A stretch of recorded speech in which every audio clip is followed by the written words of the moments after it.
Assalamu alaikum everyone. My name is Burhan, and I'm working on Solar. So Solar is an AI scheduling app which is centered around holistic productivity.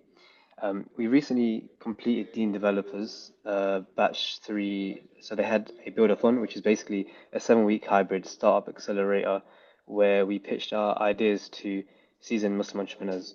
And so based off of that, we've made quite a bit of progress, and we're hoping to share that today. So in order to understand holistic productivity, I think we need to step back a little bit and understand what productivity is first. As you may know, the market is filled with productivity apps, books, and videos. So you probably would have thought by now that we'd have mastered it. But unfortunately, that's not the case. So that's why we're actually looking at holistic productivity. And I'm going to try and break it down to understand a little bit better. The three factors which generate productivity would be focus, energy, and time.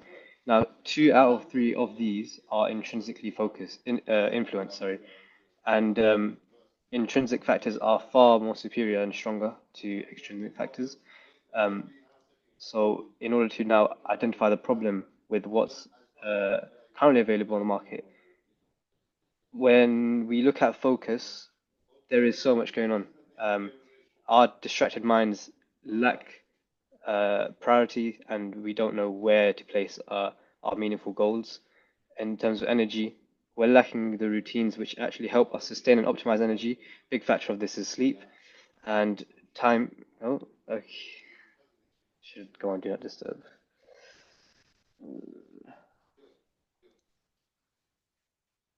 Yeah, a big factor of time. Sorry, time is something extrinsic, so it's kind of beyond our control. But what isn't in our control is how we balance it. And so our competing responsibilities is a big problem that we face, especially as entrepreneurs. Balancing family and work. So the solution is this.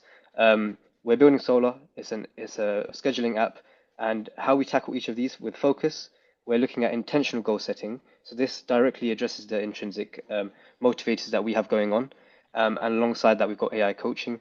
With energy, we've got Islamic and science-based routines. So you notice a lot of the Sunnah actually addresses most of all of our problems essentially. So by implementing these routines, we can benefit, and then time management in order to balance time. We live a very flexible life, so it's hard to just stick to what you write down in your calendar. So that's where the AI comes in. At the moment, our ICP, our ideal customer profile, is Muslim entrepreneurs aged 20 to 40. And our current traction, we have, alhamdulillah, 210 signups. We've got about 3% month-on-month growth, and that can be averaged to about 40%, 42% annual growth rate. We've recently ran a 30-day organic campaign just on LinkedIn, although there's also some SEO blog posts, and through that we've generated 25,000 impressions, reached 9,000 people. If we look at the market opportunity, there's about 2.04 billion Muslims. Um, if we look at UK alone and Malaysia and Indonesia, where we believe there's a lot of Muslim entrepreneurs, that's 268 million. 15% of them are entrepreneurs. That's 40 million. We can break that down if we look at the average cost of our product, about 96 pounds a year. That can give us a addressable market of 3.8 billion, inshallah. In terms of our financials, so based on our current early adopters rate and when we are expected to launch, we can expect to launch at a discount rate of £20 per annum, times that by 500, which we'd hope to get to, inshallah, by launch date. That's 10,000 at launch. And then when we do move up to standard pricing, 96 per annum, at a growth rate of, inshallah, 500% monthly growth rate, we can expect a million turnover in 12 months. Jazakallah khair. Open to any questions. So, Burhan, quick question. Do you have like a quick demo of the app or Figma file? Do you have anything that would just show how the I app would work? do. Just very briefly, Um, okay, just to yes. conceptualize. Let me just stop sharing for a second. Where is? Oh my days. And Mohammed, feel free to call us up on time. If we're going over, just say stop. Don't show. We'll leave that to you. Yeah, inshallah, yeah.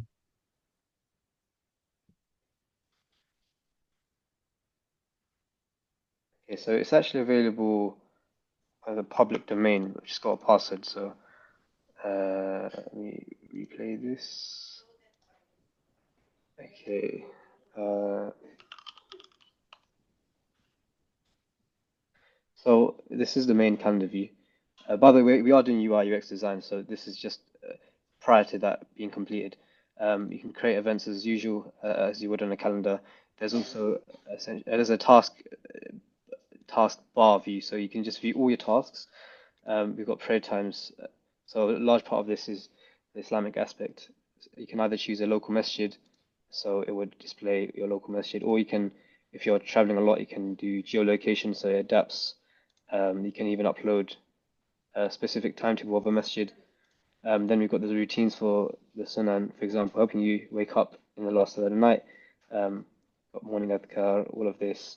The idea is you can turn it on, add it, and it would adjust across the month, the years, as you know the sun times change. Then we've got goals and intentions, so we can set meaningful intentions. Um, there's this in the secular world. I think they've picked up on this right now. Your why is very important. But as Muslims, we've always had this. So you can have a goal, the impacts, um, and these save here. When you want to reflect on the goal, you can press that and you can write down whatever you feel like writing. And finally, time audit. So based on the events and tasks you put down, it would auto categorize it and it would then show you a summary across your week, your year, and pick up on insights as well. So these are some example insights using the AI, extended screen time. This is quite possible with iOS screen time APIs. You can see if you're actually spending time on your work, if you're actually opening Instagram or something that you shouldn't be doing. Um, And just yeah. to clarify, this is in the calendar, so there's not an app, is there? So this is something which is embedded in the calendar itself. So what do you mean? In the calendar, it's not an app. So is this an actual app that you download, right? Yeah, the idea is this is a mobile and desktop app, but we'd be focusing on mobile first. You've got it. Okay, awesome. Excellent. Alhamdulillah. Okay, excellent. So okay, I Oh, sorry, I think forgot to show you the AI bit. So let's say we have a bunch of meetings. So I'm just gonna create an example. Um, all right, and if we, for example, wake up late one morning, um, or are ill, move all my meetings to tomorrow. It would then basically move it. Um, This is a demo, by the way, so it probably won't work as expected, but we're working on it, inshallah. We'll wrap up the demo there, but so any last feedback from Ali and also Brother Umar as well? Uh, what do you think about this idea and any questions you have for Burhan? yeah, I just wanted to give salam to Brother Umar first. Assalamu alaikum. Alhamdulillah, great to have you there. Alhamdulillah, mashallah. He's someone who I've followed online for a while. So Bismillah, I want to pass it over to you first, inshallah, out of respect, and inshallah I'll follow with some questions if that's okay with you. Like, good to meet you as well. Yeah, Alhamdulillah. thank you for the Solah.App presentation. I think it's definitely something that's needed, but I wanted to understand, is it meant to replace existing calendar apps that we have, or does it integrate with existing apps? Because to shift away from whichever app somebody may be heavily using is going to be quite tough. Yes, so the idea is that it integrates with Google Calendar, Apple Calendar, and Outlook Calendar. So it will pull whatever data I have in those calendars and reflect it into the Solah app. Yeah, two-way synchronization. All right. Okay, that's great. Yeah. Fantastic, excellent. And Burhan, firstly, Jazakallah, thank you very much, man. You've done what a lot of people haven't done, which is you've made traction, alhamdulillah, which is absolutely fantastic. One question I have is, how do you measure success in terms of improving user productivity and kind of like the Islamic spirituality, is what you're trying to achieve? So how would you kind of measure that? And as a user, how would I see that kind of progress? So through badges, collecting there's two ways of doing that. There's the community aspect where you kind of challenge each other through leaderboards and stuff, and then Yeah. there's individual gains where you can collect your badges and just, I guess, adore it for yourself. Got it. Okay, fantastic. And just one more question. So I think you're aiming for the entrepreneurs, right? So with entrepreneurs, there's varying levels of entrepreneurs, right? So there's the ones that are kind of serial entrepreneurs, and there are those that are just entering the journey of kind of being an entrepreneur. Where do you think you fit in that? For example, those that are serial entrepreneurs usually are probably quite slick, usually when it comes to their time, the management, and to use another app for them will mean it takes away time from doing their kind of regular tasks, right? So generally for those serial entrepreneurs, like it's kind of a case of you don't want to layer in something else. So when you say entrepreneurs, do you think you're probably focusing more, need to focus on more the entry to medium level ones that are struggling with their time, as opposed to those that potentially have already semi kind of mastered that and are just kind of struggling in other aspects? Yeah, I would say so, especially because a lot of entrepreneurs, I'm sure on the higher end, they would have their own VAs, and this is Yeah. an app which you can't really, you need to use it yourself to benefit from because it's quite mindful and holistic. So yeah, so my feedback is just I think maybe just tailoring that, being a bit more specific to who you want to, because remember when we say 2 point something billion Muslims and then this many Yeah. Muslims and these and entrepreneurs, it's sometimes targeting it and being more specific. So for smaller niche will just bring you that success because it will resonate with those entrepreneurs which struggle with this. I think just maybe just tailoring that message and inshallah definitely something inshallah which I think has traction. Jazakallah khair. Jazakallah khair. Barakallahu feek. That was a good demo and some amazing feedback as well. So everyone will be following how that progresses. So inshallah, without further ado, the next presenter will be Ahmed. So this time we're going more into Islamic finance and more investing. So Adam, without further ado, please feel free to share your screen, say salam, and yeah, take it away. Assalamu alaikum wa rahmatullahi wa barakatuh. Hope everyone is okay. I am a bit under the weather, so please forgive me for my voice, but inshallah, let's go through it to the start. So today I'll be presenting Safina Invest. Safina Invest is a website to grow your wealth, to manage, to save, and invest. Where did the idea come from? So, a couple of months ago, I got a call from Zain Mubarak. He called me and he said, Adam, I've got some extra money and I want to invest it. So I asked him, okay, what are your risk appetite? What are your investment goals? And he spoke to me and we spoke about an allocation, how to invest, what ETFs to invest in, and then the actual absolute methodology to invest in, what brokerage platforms and the allocation processes. But why did he come to me? He came to me because, alhamdulillah, I have a lot of experience within Islamic finance, specifically working at BlackRock in their multi-asset investment team.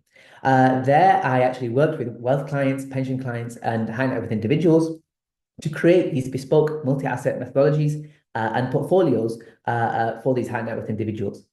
And that call actually spanned into over 25 individuals, speaking to them, giving them investment advice, and giving them allocations. And so after that, I thought, why don't I just create an app where I could democratize this understanding, this investment process, and hopefully more people can benefit. But why did I create all this app? Why did I give people investment advice? They can just go to all these other Islamic apps, like Wahid, Amal, Nisba. But there are two main problems I see. Number one is the high cost. Now, Wahid charge over 1% fees. And not only that, for people who invest up to £500,000, a lot of their gains are eaten up by all the investment fees. The second point is outdated investment strategies. Now, this basically means that unfortunately, the returns aren't the best.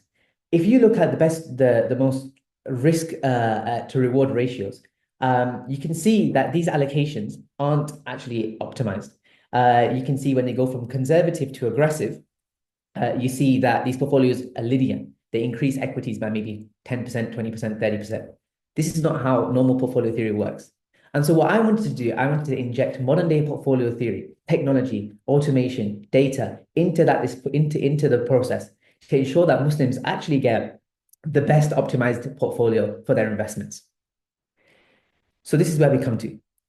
I've created a data-driven investment app that leverages actual statistics, data, and 21st century modern portfolio theory to create curated multi-asset portfolios. These portfolios are diversified. They cover equities, Souqs, commodities, and real estate. And it's accessible. I wanted to create an investment app that even my grandma could use. So it's all about ensuring that this process is easy, swift, and to ensure that people aren't scared about investing. A lot of Muslims don't understand investing specifically, so a lot of investment and educational parts of this app to ensure that Muslims can understand before they invest. But let's go into a demo. So this is the actual website. You can go onto it. I'll send a link soon. So this is all about growing your wealth. So we have smart savings, strategic investments, and powerful tools.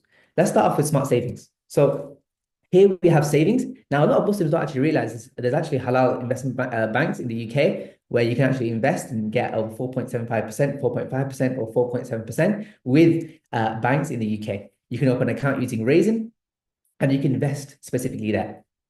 Then we have the investment tools. Now, these tools, some of them are actually investment advisory tools. Some of them are actual tools where you can learn about investing specifically. We can go on to them later. But the main attraction is the actual investment process. The investment process combines 3 steps. The first one is understanding your risk tolerance. Risk tolerances are very important because it depends on your investment goals. The second one is all about accessing our multi-asset portfolios. Now, these portfolios are created using our algorithm and also fine-tuned using my understanding of fundamental analysis. We then finally have our actual investment process, where we have links with Trading 212 and integration there, where the portfolios are already created, or using alternative brokers using the ETFs. But let's actually try. So if we first access our portfolio allocation tool, we can pick a number from 1 to 7. Let's pick 7. Let's enter an amount of £1,000.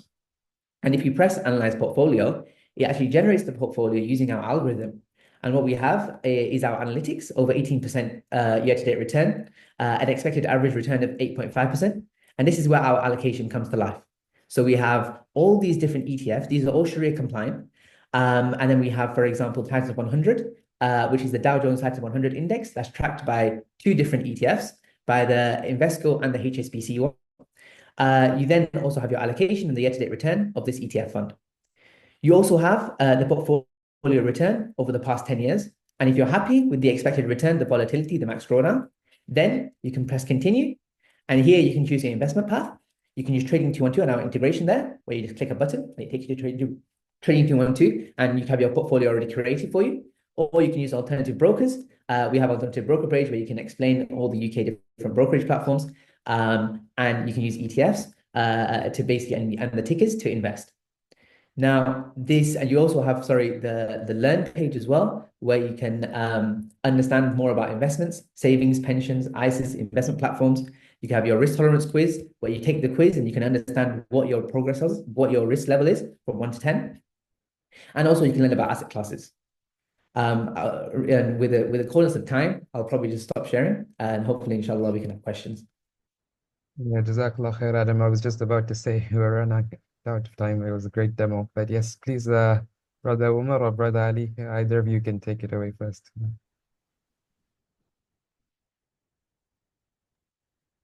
All right, maybe I'll go first. Okay, so I think what you've shown is quite impressive. A lot of information seems to be very well thought through. I think at the start you mentioned some traction and you tested it out with a friend. Can you go back to the earlier slide? Yeah, of course. So the traction is I actually did this with over 25 people. And that was basically the initial part, using the algorithm and actually just giving the investment advice. Then over the past 8 weeks, I've actually done the full stack development and created the app itself. It's yet to launch. I'm launching, inshallah, on Monday. But I've tested it out multiple times, and alhamdulillah, it's received a lot of positive feedback. All right. Well, my main input would be that, I mean, you have all the different parts, or a lot of the different parts covered. You did mention alternatives. And because what you already have here, ETFs and all that, as you mentioned, people like Wahid and so on, they have similar, although you say you're better, right? Then, they will say they can be better than you tomorrow. So the differentiating factor, I think, is you need to really go deep into what will differentiate and drive adoption, right? So it could be the interface, could be chat-based, for example, or some other kind of innovation that's different from what's in the market. Yeah, so that's my main input. I think is going to be, it may be challenging to differentiate yourself and get traction, especially against more established players who have more credibility and more money. Yeah. Yeah, no, I think that's a great point. I think for me personally, I'm not really like this is like a project. This is not like a business. per se. Sure. For me, what I saw Wahid and I saw what they do. Personally, I thought they were expensive, and I thought that the portfolios weren't optimized enough. So I thought, why don't I just make something myself for my friends? That literally was just a philosophy, a thought process. And then thereafter, I was like, why don't I just democratize it to other people that they can use? So it's more of that kind of methodology and thought process. Though I think definitely Wahid has plenty of deep pockets with their marketing. So I don't think I'll probably be competing with them specifically. But yeah, Jazakallah khair for your feedback. Sure. And just a little bit more, the in general, right? Of course, I know it's early stage and so on, but for anybody here thinking of doing a fintech business, the challenge is in any startup, right? Is to get the product market fit, to get the adoption. Analogy of food, while the taste and the quality of the ingredients is what's most important, people will sign up when they see how nice the picture is, right? Yes. So is that starting trigger point to onboard and convert a user? That is the challenge, right? Yeah. And today we see companies like Wahid going, trying to get influencers and so on. But if you have a product feature that attracts people in a different way, it can be a very simple feature, and then that can be the segue for them to become a client in the long run. Yeah, right. Thank you. Brother Ali, I think you're on mute right now. So yeah, I was talking of evolution with my mute kind of my concern. Adam Jazakallah, thank you very much. Firstly, love the courage to take on people like Wahid. Alhamdulillah, listen, there's always space for people to come on. Love how you educate people there as well. That was on my question. And I love how it's supposed to be simple for grandma. So I think that's really good. Alhamdulillah, investing can be quite complex, even for those who know. Couple of questions. First I have is, how do you ensure that your platform is kind of compliant with Sharia principles? Because obviously I saw that there's other brokers there and other options. So this is quite an important point when it comes to investing, right? So what due diligence do you do for that? Yeah, so first of all, I'd like to say that all the ETFs and funds are Sharia compliant. That's done obviously by actually the ETFs themselves being Sharia compliant itself. And then therefore, obviously the brokers themselves, that's just executing on a brokerage platform. So for example, you can buy, right now, you can buy a halal HSBC ETF, right, on Invesco, on Trading 212, or wherever the website is, and that's how you execute a Sharia compliant investment. Now, when it comes to the savings account, for example, they are all also Sharia compliant. Qatar Investment Bank, Al Rayan Bank, as we know in the UK, these are all Islamic banks. So they're all Sharia compliant as well. So obviously, the whole app is made to be Sharia compliant, and to ensure that obviously we're not interested in creating any riba or any form of haram investments. Excellent. Just quickly, I know you mentioned like people like Wahids are quite expensive. What's your revenue model? This is not a revenue model. This is literally just for the benefit of the ummah. I don't have any plans to make money off this. I do maybe in a year's time or 2 years' time plan to launch my own fund. After having some experience and working. But to be honest, truthfully, right now, this is just for people to just learn about investing and to get started. I think one of the biggest things is that with Wahid specifically, if you put £500 in their fund, your profits will get eaten away by the commissions, right? So it basically means that a lot of people have like negative stigmatism over investing, and I want to change that by just literally giving a free platform for people just to get their foot in the door of investing. And my one just feedback is I do invest with Wahid, and I'd probably say it doesn't eat up as much as you may think. So if that's the differentiator, it might be tough to take on. Yeah. I know you're not looking to take on Wahid, but I've been investing with them for a while, and it is very, very, very Yeah. small. So I'd say maybe one advice is if you do want to be an alternative, or even if it's a service to the money, you're going to have to differentiate yourself a bit more because the fees are very low. If I'm going to be really honest, 1% is kind of negligible for the return. Yeah. But Zaka, I think. Yeah. Yeah. I think it's also just I think it's also sorry, I think it's also with Wahid, I think you're right. The fees are comparatively lower, but I also think that their actual investment process itself, like for example, my aggressive portfolio returned 25%, theirs did 15%. So I think it's all about looking at kind of using modern day portfolio theory and analytics to actually drive investment philosophy.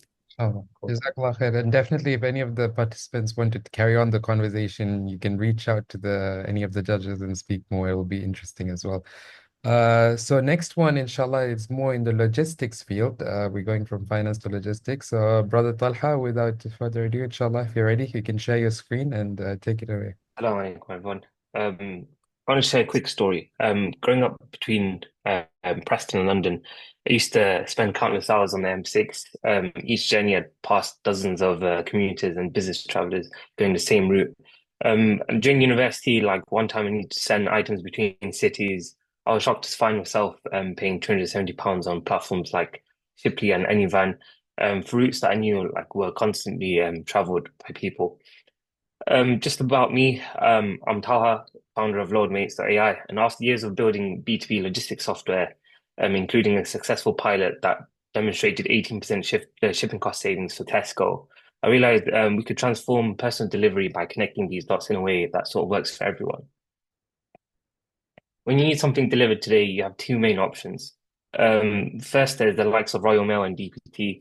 They're the default choice for smaller items. The problem is they have strict size limits, strict size and weight limits. They require proper packaging. They have set delivery times, and they have an inflexible pricing structure. Then you have platforms like Anyvan or Shipley. But here's the catch with these platforms. They exclusively work with professional couriers who have dedicated vehicles. They have fuel costs to cover. They have full-time staff to pay and depot costs to maintain as well, which all leads to premium pricing like that £270 journey that I mentioned. Now, here's what's fascinating. Every single day, thousands of people are already making these exact journeys. They're commuting to work, they're visiting family, they're attending meetings and running errands.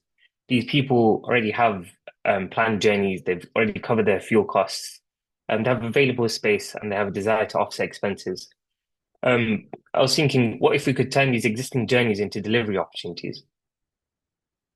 Let me walk you through like our vision for Loadmates. We're building something that's incredibly simple to use, but with safety at its core. For drivers, we've designed a thorough identification process, thorough verification process. They'll submit their driving license and passport for AI-powered verification. We'll handle insurance, either validating existing coverage for professional couriers or offering flexible pay-as-you-go options for casual drivers. This way, every single delivery is covered, giving everyone sort of peace of mind. Finally, drivers will complete our safety training program covering platform guidelines, package handling, and even customer service standards. Once verified, they can share their routes and see like matching delivery opportunities. But here's where I think it really gets exciting: the sender's experience. Imagine you need to send something. All you do is you take a picture. That's it, really. Our AI takes care of the rest. It figures out what the item is. It works out the size and even suggests handling requirements. Then you just pick when you need it picked up and when you need it delivered. And within minutes, you'll see bids from drivers who are already making that journey. You can check the reviews, you can chat with them directly and pick the one you trust. Once your item is on its way, you'll know exactly where it is at all times with like real-time tracking that we offer, live updates and notifications, and even instant messaging, providing like complete peace of mind. We believe we're creating something more sustainable by using existing journeys, more transparency with verified drivers, more community-driven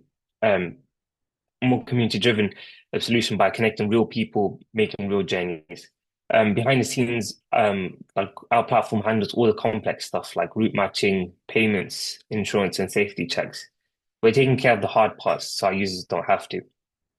Right now, like we're heads down in development and building our wait list. We're turning those millions of daily journeys into delivery opportunities, making logistics work for everyone. We believe the timing for Loadmates couldn't be better. There's the rise in cost of living demand, driving demand for additional income. You have more people commuting between cities. You have pay-as-you-go insurance solutions, which are now readily available. Drivers actively are seeking ways to offset travel costs. You have a growing focus on sustainability, and you have a mature sharing economy, and as well as the technology to enable smart matching. We believe the market is ready for transformation, and we believe we're ready to lead this transformation. Our business model is straightforward and scalable. We charge a commission per delivery. Approximately, we're looking at 15%. We're working with insurance providers for referral revenue and like flexible insurance. We're offering premium features for our power users for monthly subscription, such as like the AI co-pilot for drivers and Loadmates Premium for senders, in order to unlock exclusive platform benefits such as discounted fees, priority listings and enhanced support. Loadmates isn't just about delivery. We're creating a world where communities move goods efficiently, drivers earn from planned journeys, and delivery becomes truly affordable. Whether you're looking to send packages or earn from your journeys, join our waitlist today, inshallah. We're opening beta testing soon, and our first 50 users will get lifetime access to Loadmates Premium and Loadmates AI Copilot. That's zero platform fees and VIP features forever. So that's enough for your time. Well, happy to answer any questions. Brother Ali, would you like to go first this time, inshallah? Yeah, Bismillah. First, Talha, alhamdulillah, man. It's good, man. It's innovation. I like it. You know, it's something different, which is really kind of refreshing. Obviously, I know that you have kind of like I think Uber started doing Uber passes as well, right? Which is something I'm not sure if it's kind of similar or not. When I was in kind of Chicago the other day, I did check it, and I think they will collect passes as well. But I like the fact that you're trying to utilize people's journeys and for them to make money. So just to kind of clarify, I'm leaving for work in the morning. I've got a 2 hour journey. Would I just go on as a driver and essentially on the route, say from Birmingham to London, kind of say, okay, well, there's a parcel that needs to be in Coventry, pick it up, and is that how that works? Yeah, exactly. Yeah. So you'll share your route and then instantly get matched in. Excellent. So how do you essentially kind of think about scaling this then? So you're dependent upon drivers, right? So if one day no drivers want to kind of pick up parcels, how would you kind of solve that problem? Because me, as someone who wants to send a parcel, I want it delivered now. But if there's no drivers that day, or for example, it's snowing or it's raining, how would you cater for stuff like this? Yeah, so what we have in mind is like we're open to both casual drivers as well as professional couriers. So you'd get bids from both professional couriers and casual drivers, like for example, you and I. Okay, fantastic. So Okay, that excellent. way, like I believe, yeah, there'll always be quotes, inshallah. Yeah. Is it on the same day delivery then? So if I put in the app now, are we guaranteeing same day delivery? Yeah, I mean it's all around how you want it. So yeah, the idea is that if you want it same day, then you can potentially get it same day as well, depending on like what's available and depending on what you want mainly as well. Yeah. Fantastic, excellent. Just my last point for me, just a bit of advice, which is I would say focusing on marketing this as more kind of like a niche boutique lifestyle kind of company might be better because the Royal Mails, they kind of the Everys and all these guys. Obviously, these guys do that industrial delivery, right? So these are maybe people that are more conscious of the environment, maybe just kind of there for the mission. So maybe just focusing and just kind of more aligning that messaging as to who you're trying to reach, because there's only certain people that will kind of use this. I believe, not everyone will kind of just rely upon an individual to kind of take their parcel as well. So just think about how you want to push that out, and you might get that core group of kind of warrior users kind of back you out initially, right? And inshallah, that's what kind of could give you that traction. But Zakir, man, really, really, really do like the innovation on this.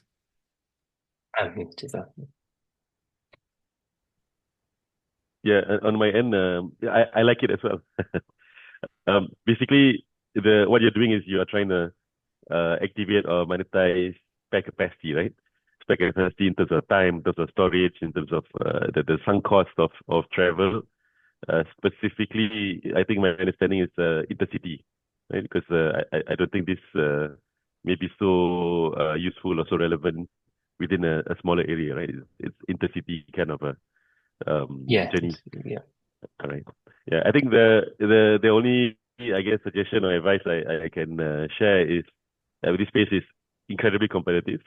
You found something that is not yet, it seems, in the market, right? But for the big boys to sort of turn on this feature, they could try to do that, right? So it could be a case where you sort of validate this approach for them, and that happens a lot.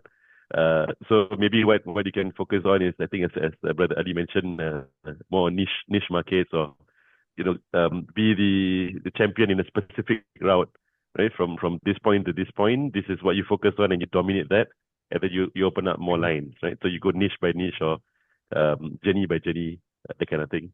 Yeah, but it's great. I think it's a great idea. Exactly. Yeah. Alhamdulillah. Jazakallah khair. That was very interesting, inshallah. And the community will be following progress on that one. Next, inshallah, we'll have Brother Aamir, and with Pocket Giving.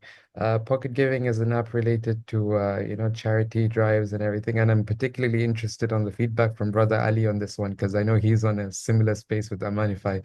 So I thought this will be interesting. So inshallah, without further ado, Brother Aamir, feel free to share your screen and start presenting. Assalamu alaikum. Let me just share my screen.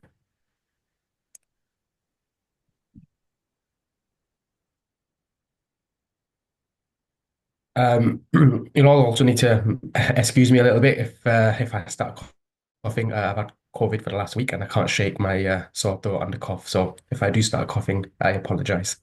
I'll try and mute it before I start coughing. So so we are Pocket Giving. We're an app that went live at the back end of April.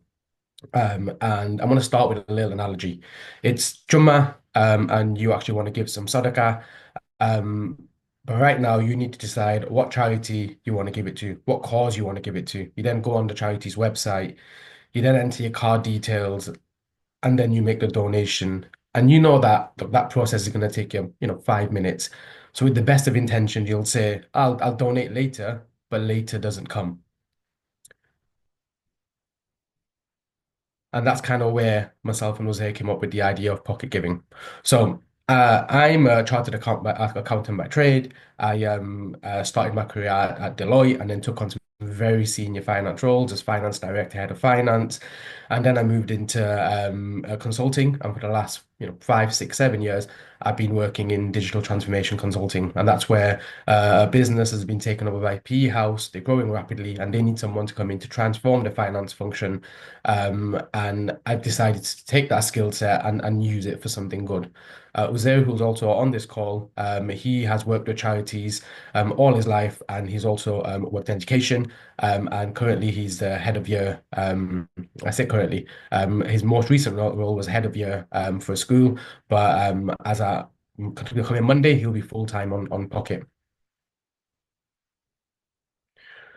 So, what is Pocket Giving? Pocket Giving is an app that is currently live on the App Store and Play Store. So you can actually download it on the Play Store and register.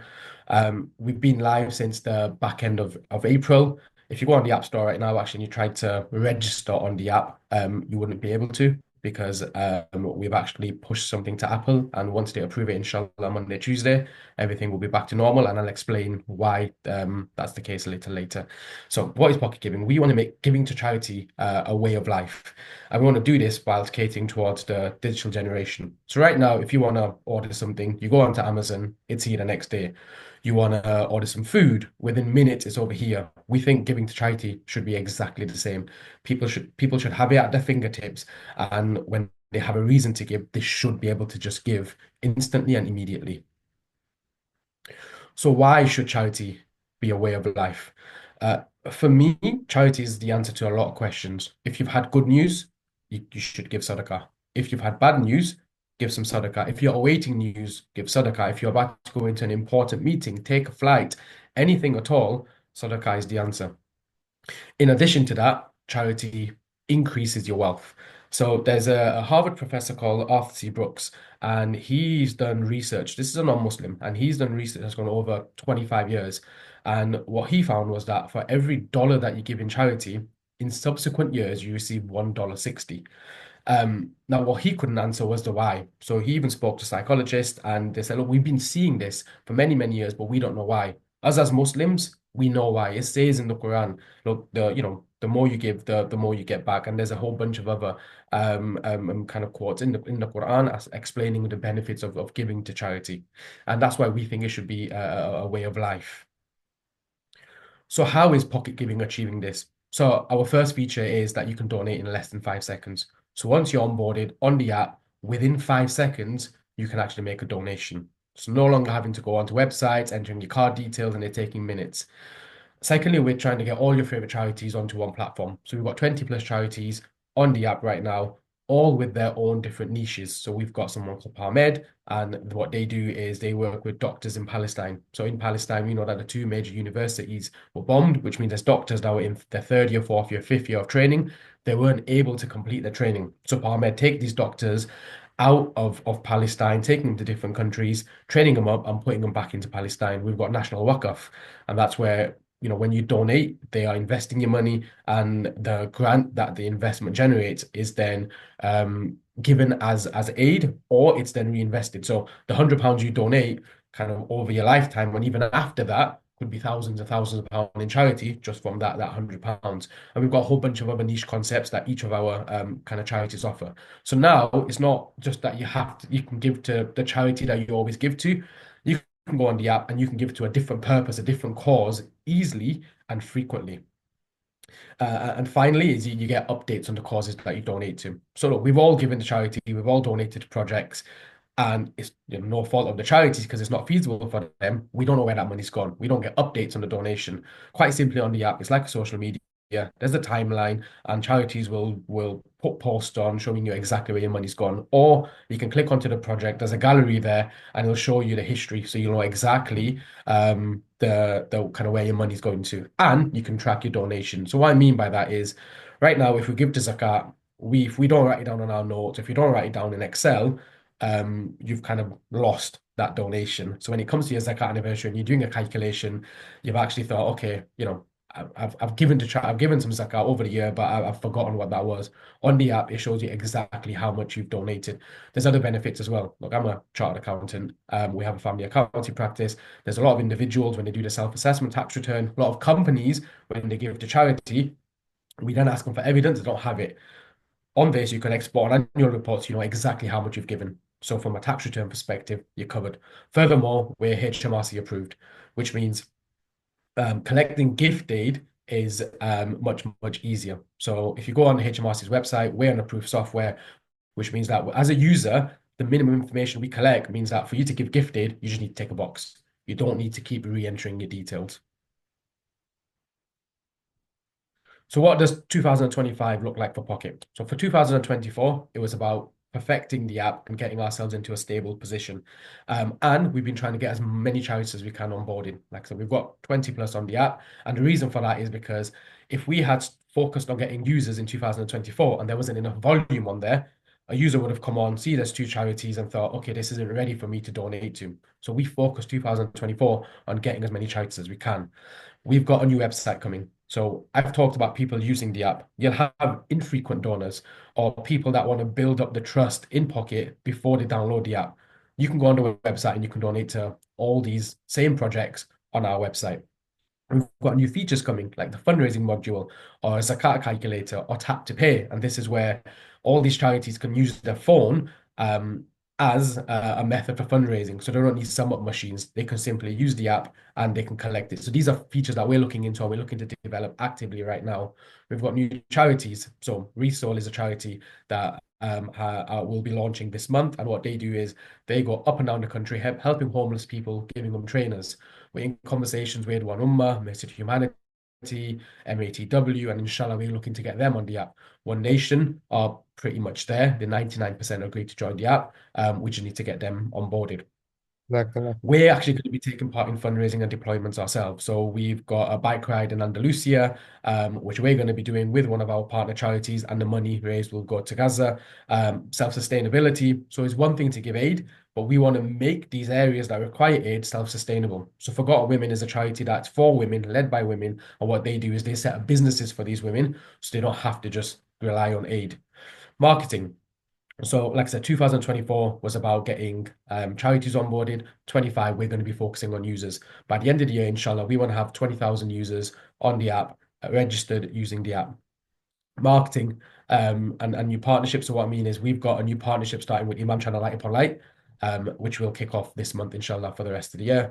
And by the end of the year, we want to look to enter new markets. So we're going to explore US and Canada, Australia, Malaysia. That's our intention.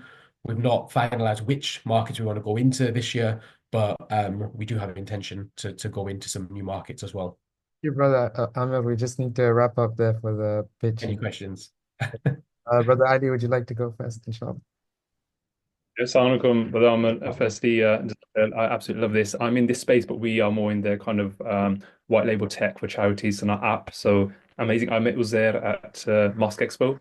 Alhamdulillah. So, yeah, so firstly, absolutely amazing. I love this kind of these things. Couple of questions. Firstly, is in terms of the challenges in this sector, the payment process. How does that work? So in terms of a donor donates, does the money? How do you kind of collect? Because essentially, it's kind of like semi-crowdfunding, isn't it? They can donate to any charity they want, or potentially any cause. With all the issues with Stripe and the kind of deplatforming and all those things, how are you kind of capturing that money and moving it to the charity?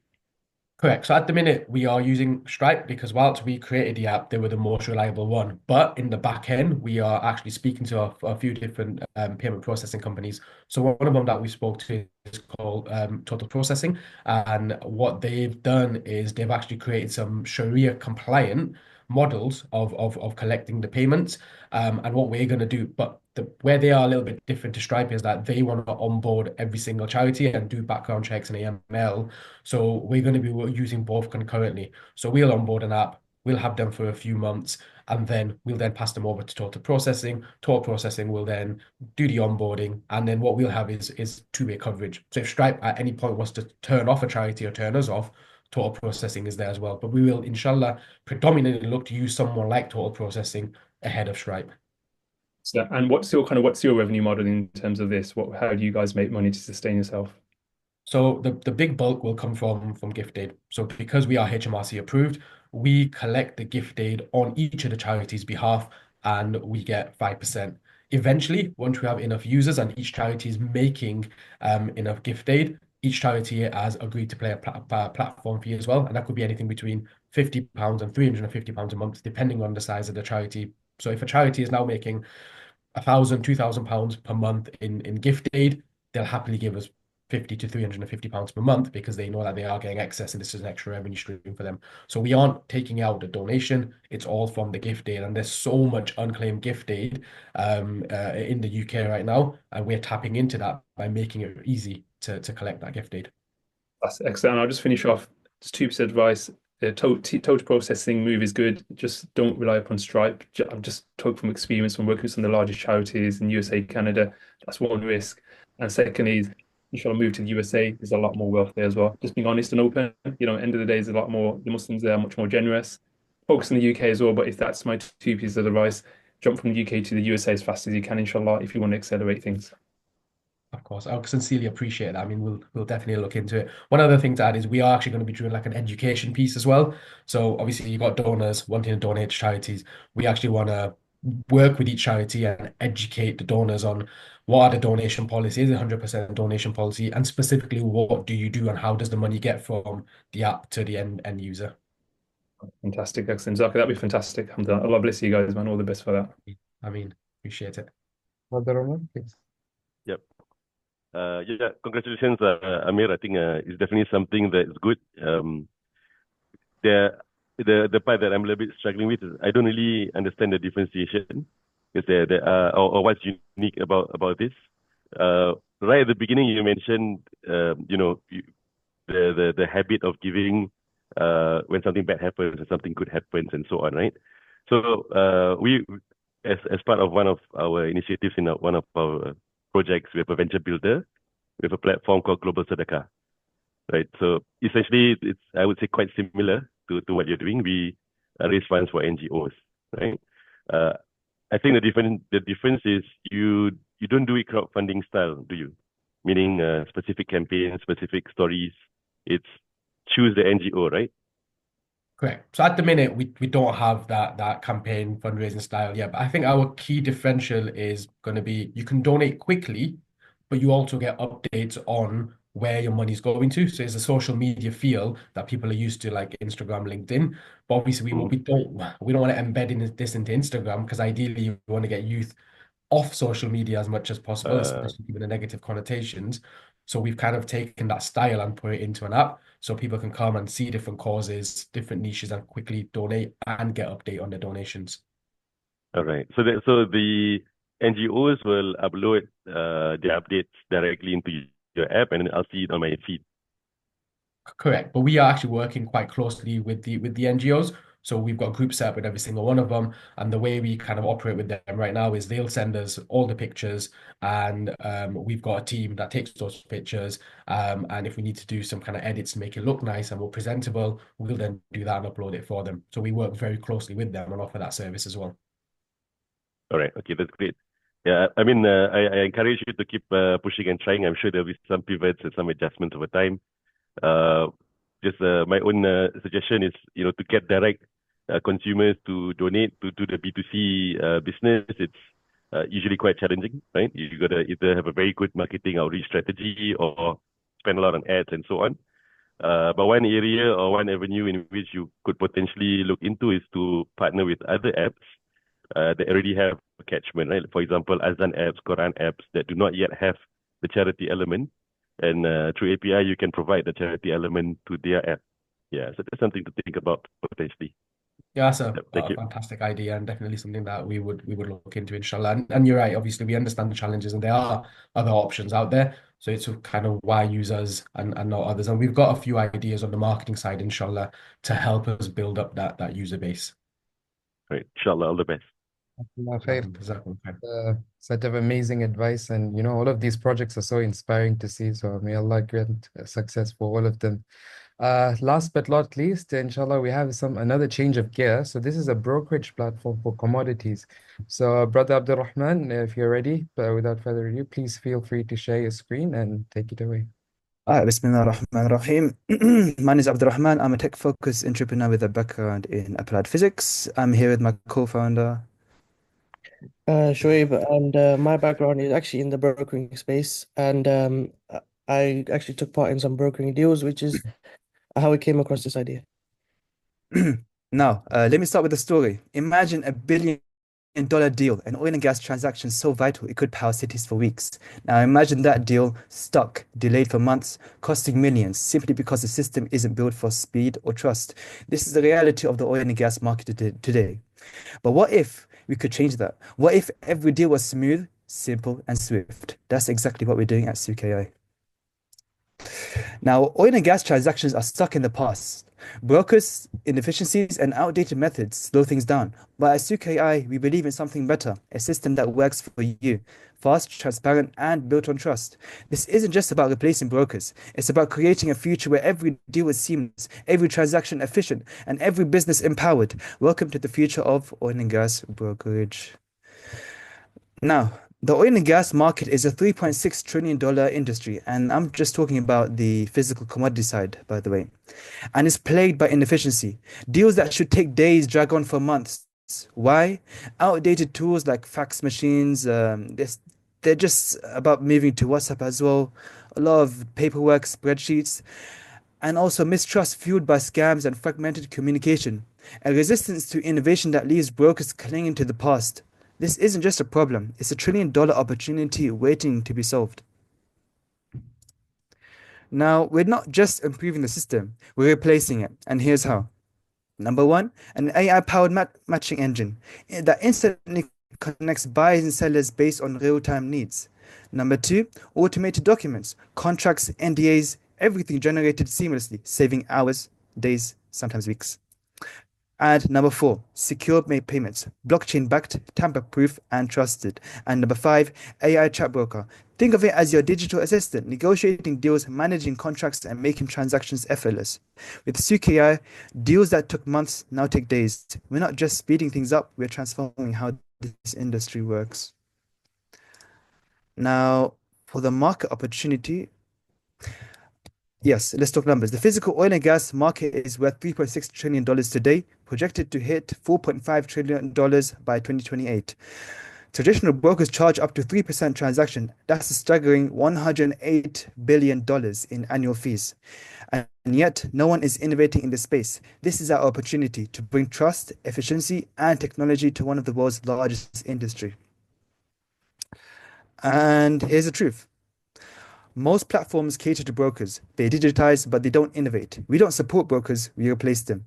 With AI-driven matchmaking, automated workflows, and secure systems, Souq.AI isn't just a faster or smarter. It's a complete reinvention of how transactions are done in oil and gas.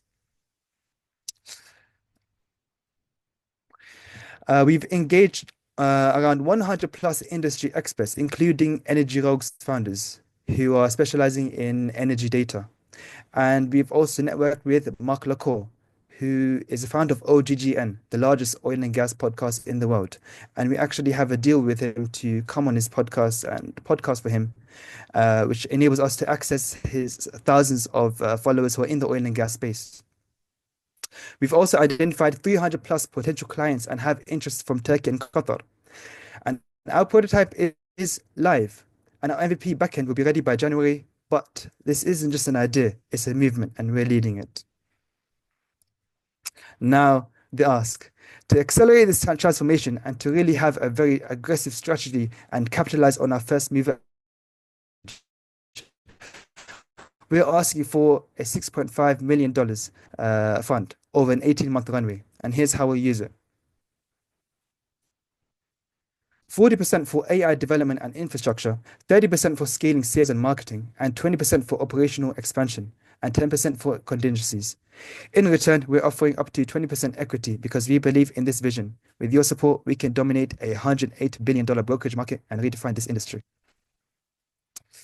And let's talk about what drives Souq.AI growth. We charge a 3% commission, the highest industry standard, because we deliver unparalleled value. In the next 18 months, we are targeting 1,500 clients. Not just any clients, but key players handling high-value deals that amplify our revenue potential. And here's the best part. Souq.AI is built to scale. With every client onboarded, every transaction completed, our revenue grows exponentially. This isn't just a model for growth, it's a blueprint for domination. And for our long-term vision, this is just the beginning. Souq.AI isn't just for oil and gas. Our AI-powered platform can transform other physical commodity markets, metals, agriculture, forestry, wherever there are inefficiencies. As a middleman, as a broker, we see opportunity. We're not here to improve the old system. We're here to create a new one.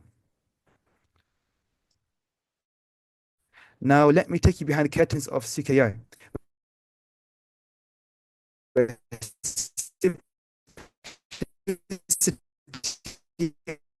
And precision means to revolutionize and either they are a buyer or a seller, and then they provide their company details.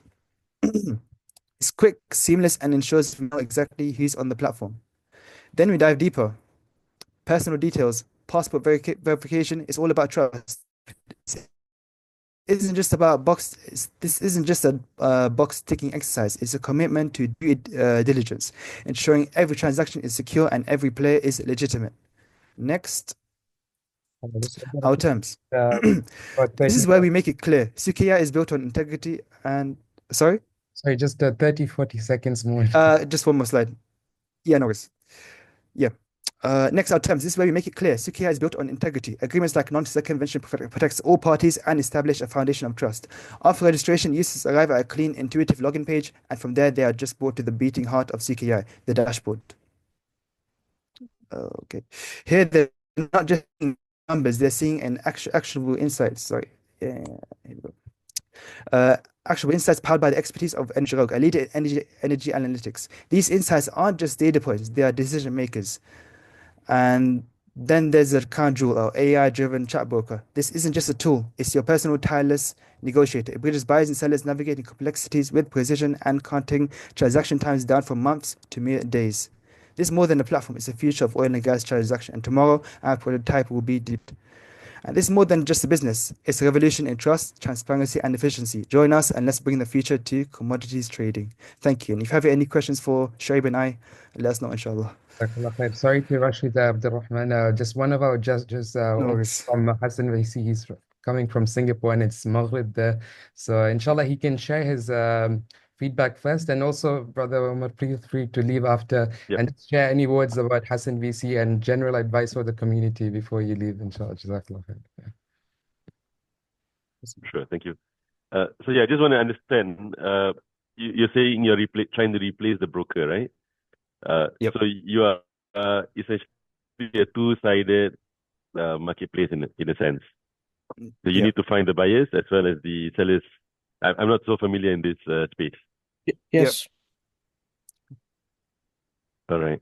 So who are the buyers? Are they oil companies buying from oil rigs and oil suppliers? Yeah. So these would be from petroleum companies to aviation companies. Anybody that you kind of needs to buy oil for the day-to-day activities, whether they're doing logistics and whatever they kind of do. Essentially, these would be the buyers. Okay. So how do you get them to switch to you? So right now, the main method that they use is they either go through brokers or they use existing relationships that they have. However, the issue with that is is with these existing relationships, it only limits them to a certain field, and usually they charge a much higher fee compared to what other people can do. And they don't really like to work with smaller companies because they don't have an element of trust.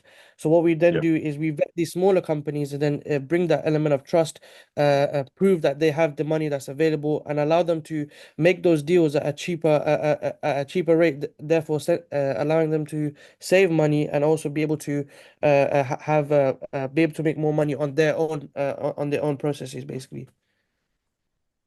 Okay. All right. Well, yeah, we will have time for a crash course on how the market works, but Yes, thanks for sharing that.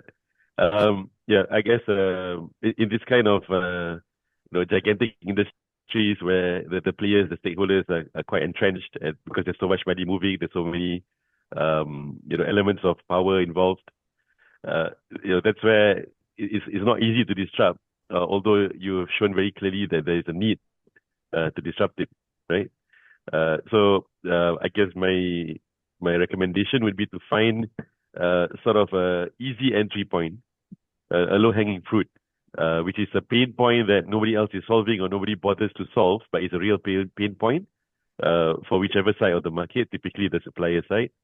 And if you can solve that and get into the room with them, right? That means you start being their service provider or platform or software provider.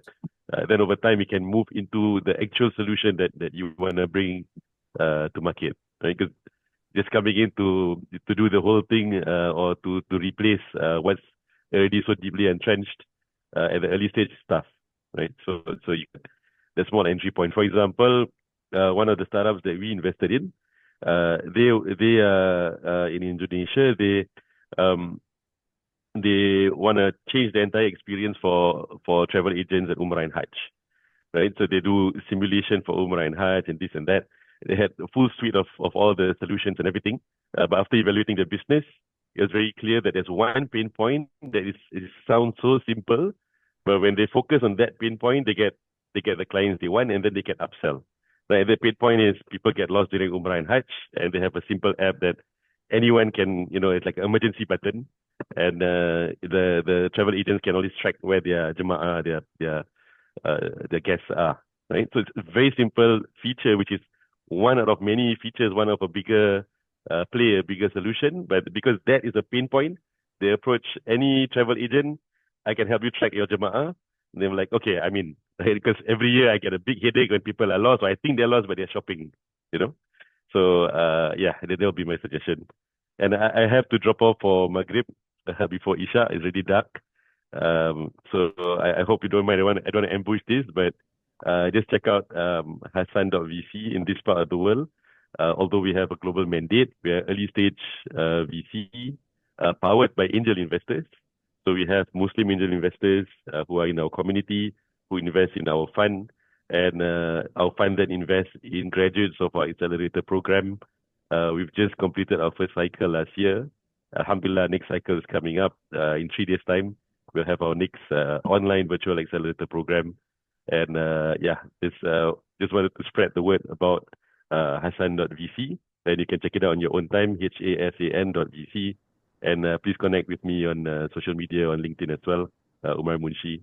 Yep, that's about it. Thank you so much for inviting me, and all the best, inshallah, to all of you, all the entrepreneurs here. There's definitely a lot of momentum, a lot of opportunities for us, and there's a very urgent need for us to reclaim some economic strength and to spread technology for good for Muslims and non-Muslims as well, inshallah.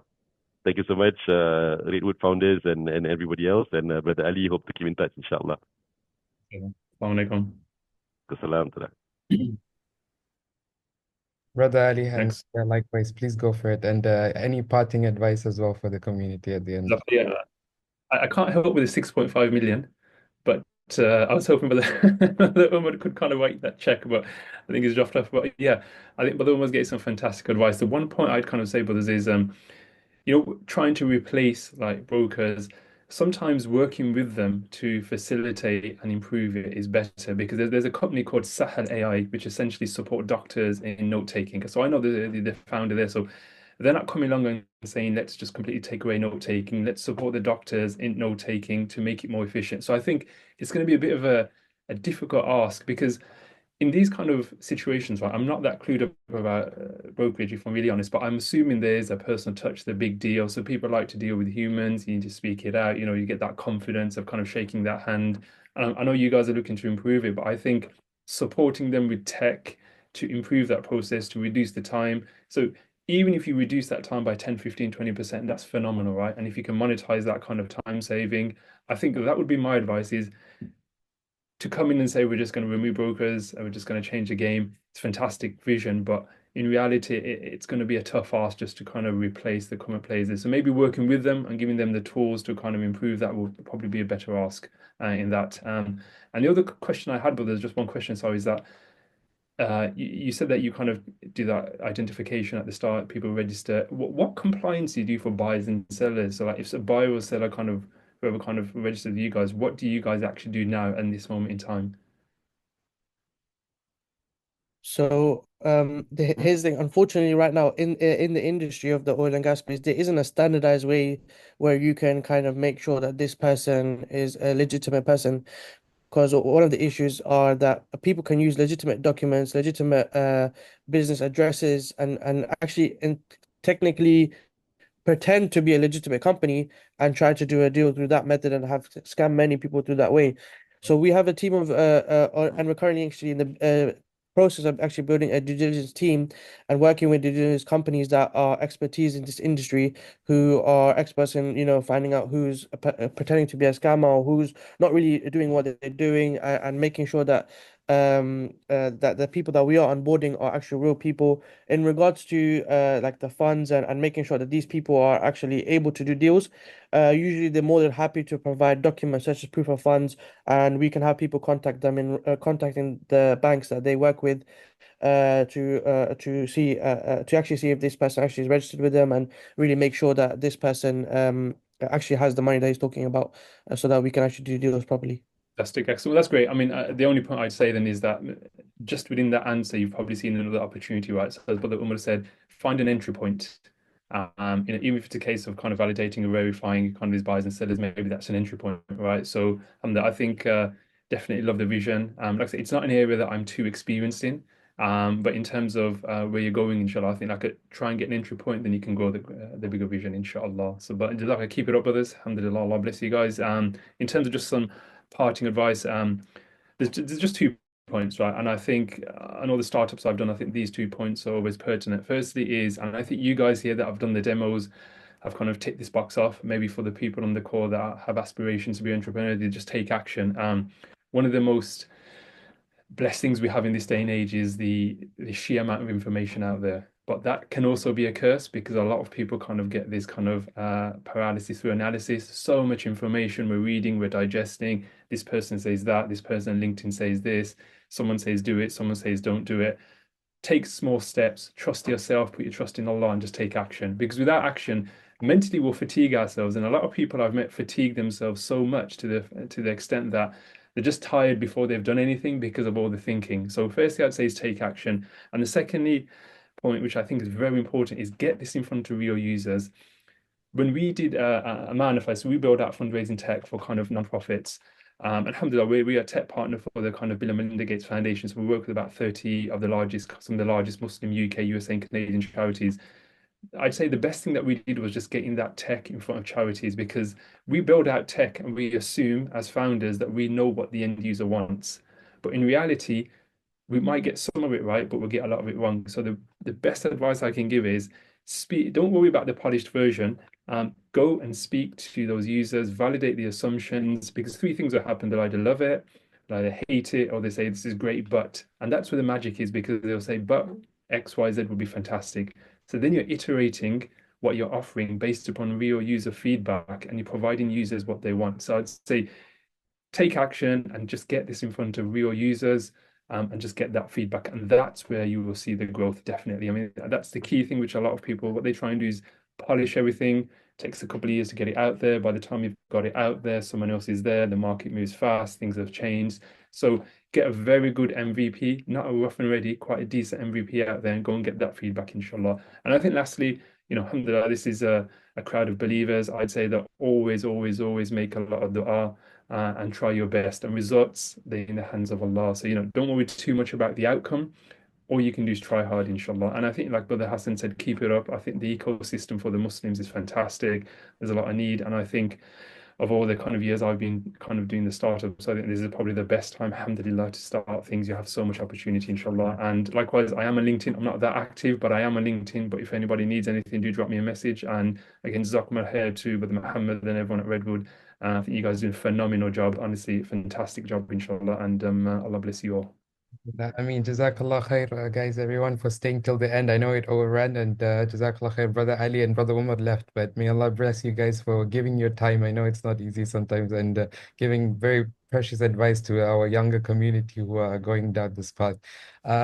Inshallah, we'll also be sending out some feedback. So, always we want to improve, even Redwood Founders, how we can facilitate everyone better. So, Luma will send some feedback. Please take some time out, what you found good about this, what you didn't, what can improve as well. And we know a lot more people, Brother Ali, as well, actually applied to present, but because of time limitations, we couldn't. And there's some great projects out there. So we want to keep doing this, create like this culture where more people can present, get feedback, and inshallah, in the future, we could see some real economic strength within our own ummah as well. So there will be future demo days. We will send more information where people can sign up as well. And hopefully we can have Brother Ali back as well. So yeah, that's it, everyone, inshallah. Some big things coming for this year, the launch pad, like where people can even work at some of these startups and get some experience as well. And then you can know how you can build your own as well. So follow the Instagram and we'll share all the socials out as well. So you can keep up with what's going on. Jazakallah khair and assalamu alaikum wa rahmatullahi wa barakatuh. Assalamu alaikum wa rahmatullahi wa barakatuh.